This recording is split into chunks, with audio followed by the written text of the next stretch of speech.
ஒரு ஊழியக்காரனை குவாலிஃபை பண்றது எது?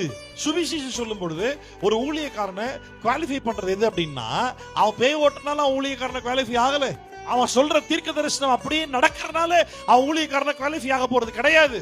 அவன் கைகளை வச்சு சோம் பண்ணுது, பேய் ஓடுது பத்தியா, அதனால ஊழியக்காரன் குவாலிஃபை ஆக போறது கிடையாது. ஒரு ஊழியக்காரன் எது குவாலிஃபை பண்ணுது தெரியுமா? அவன் அழைப்பின் நிமித்தமாய் அவன் வாழ்க்கையில அவன் காண்பிக்கக்கூடிய உண்மையும் உத்தமம் தான் ஒரு ஊழியக்காரனை குவாலிஃபை பண்ணுது. அநேக ஊழியக்காரங்க பிசாசு துரத்துறோம்னா அவங்கள ஊழியக்காரனை குவாலிஃபை ஆயிட்டு நினைக்கிறாங்க. அவங்க சொன்ன ஒரு வார்த்தை நிறைவேறின உடனே அவங்க பெரிய ஊழியக்காரனை குவாலிஃபை ஆயிட்டு நினைக்கிறாங்க. இல்ல, ஆண்டவர் தான் எல்லாரையும் குவாலிஃபை பண்றாரு. ஆண்டவர் தான் எல்லாரும் தகுதிப்படுத்துகிறார். ஒரு ஊழியக்காரனுக்கு இருக்க வேண்டிய தகுதி என்னது? உண்மையும் உத்தமமும். உத்தமமா ஊழியம் செய்யணும். செய்கிற ஊழியத்துல சத்தியத்தை மட்டும் பேசணும், கதை பேசக்கூடாது. மனிதர்களை தனக்கு ஏற்ற மாதிரி மாத்திக்கிறதுக்காக பேசக்கூடாது. அப்போ பிசாசுகள் துரத்தி, வியாதி சுகப்படுத்தி, அற்புதங்கள் செஞ்சு, சுவிசேஷம் சொல்லி இது மாதிரி பண்ற ஆட்கள் எல்லாரும் பரலோகம் வந்துருவாங்க? வரமாட்டாங்க.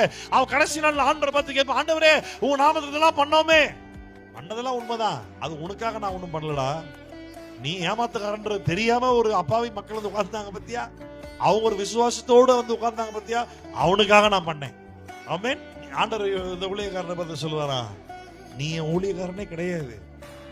இன்னும் சொல்ல போனா, டே அக்கிரமக்காரனே, நீ யாருனே தெரியாது, என்னை விட்டு அகன்று, உன்னை யார் என்று அறியேன், என்னை விட்டு